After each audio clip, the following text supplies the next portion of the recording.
Hi guys, here is my new video, History of Aircraft Part 2. In this video I'm continuing my last video and telling about some more inventors who designed and built their aircrafts. During the pioneer years between the Wright brothers' first powered flights and World War I, many renowned scientists, engineers, and pilots helped shape the future of aviation.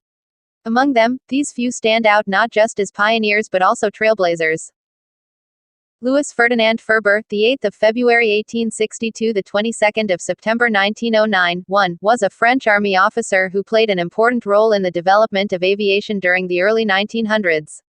Although his aircraft experiments were belatedly successful, his early recognition and publicizing of the work of the Wright brothers was a major influence on the development of aviation in Europe. Furber then built another aircraft very similar to his 1902 glider. This differed principally in having a pair of triangular rudders mounted on the aft outboard interplane struts.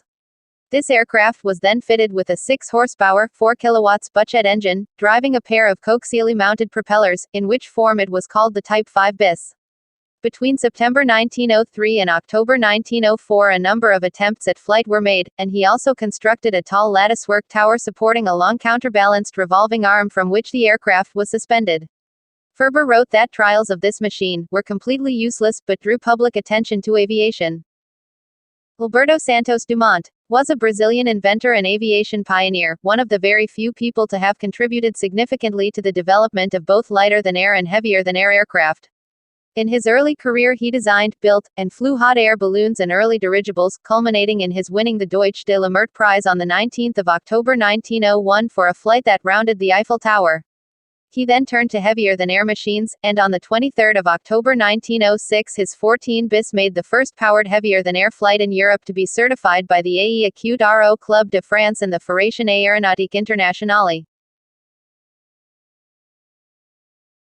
Louis Blériot was a French aviator, inventor, and engineer.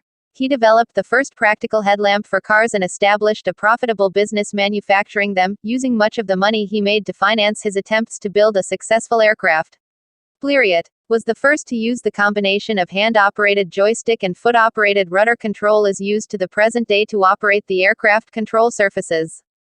Blériot was also the first to make a working, powered, piloted monoplane.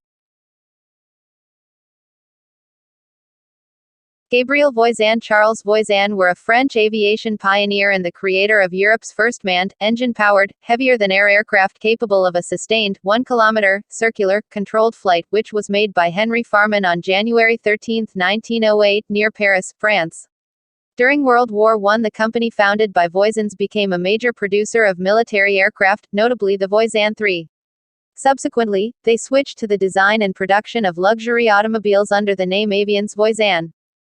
Glenn Hammond Curtis, May 21, 1878 – July 23, 1930, was an American aviation and motorcycling pioneer, and a founder of the U.S. aircraft industry.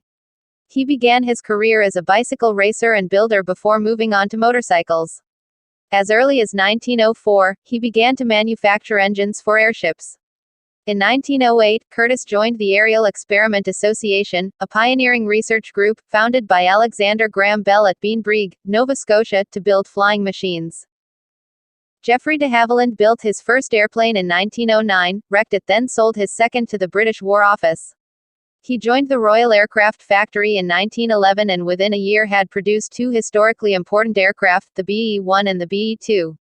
The BE-1, with its tractor configuration and enclosed fuselage, was the first of the second-generation aircraft and as such marked the beginning of the end for the pioneer era of aviation. The BE-2, after some modifications, became the first inherently stable aircraft, a crucial characteristic for all general and commercial aircraft. Flying has been a dream for many of the people, which made them to design and build. After this many aircrafts are designed and built which results in high-speed and heavy aircrafts. Airplanes are playing a big role in transportation and defense forces. Thank you. If you like my video please like and subscribe. And comment.